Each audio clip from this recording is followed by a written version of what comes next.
So natural try చేసిన ఎంత కాలానికి ఐవీఎఫ్ కన్సిడర్ చేయొచ్చు? న్యాచురల్గా మీరు 1 year without any protection, without any schedule లేకుండా మీరు పిల్లల కోసం ట్రై చేస్తున్నారు రెగ్యులర్గా అంటే ఫస్ట్ 1 year ఆఫ్ మ్యారేజ్ 80% మీకు న్యాచురల్గా వచ్చే అవకాశాలు ఉంటుందండి pregnancy. So remaining 20% will fall to our clinics అనమాట.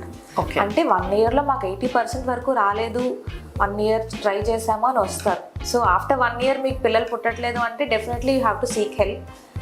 అది ఎలా అంటే మా దగ్గరికి వస్తే అవి చాలా చిన్న చిన్నవే ప్రొసీజర్స్, టెస్టులు చేస్తాము. ఎలా అంటే మీ అండాశయాలు ఎలా ఉన్నాయి, మీ హార్మోన్స్ ఎలా ఉన్నాయి, మీ గర్భసంచిలో లేయర్ ఎలా డెవలప్ అవుతుంది, వీర్య కణాలు ఎలా ఉన్నాయి, ఇవన్నీ టెస్ట్ చేసిన తర్వాత మీ basic blood test, sugar, thyroid, prolactin ఇవి మాత్రమే చూసుకుంటాం. ఇందులో ఎక్కడ పొరపాటు ఉన్నా దాన్ని చిన్న చిన్న మెడిసిన్స్తో దాన్ని క్లియర్ చేస్తారు. చేసిన తర్వాత చాలామందికి ప్రెగ్నెన్సీస్ వచ్చేసాయి.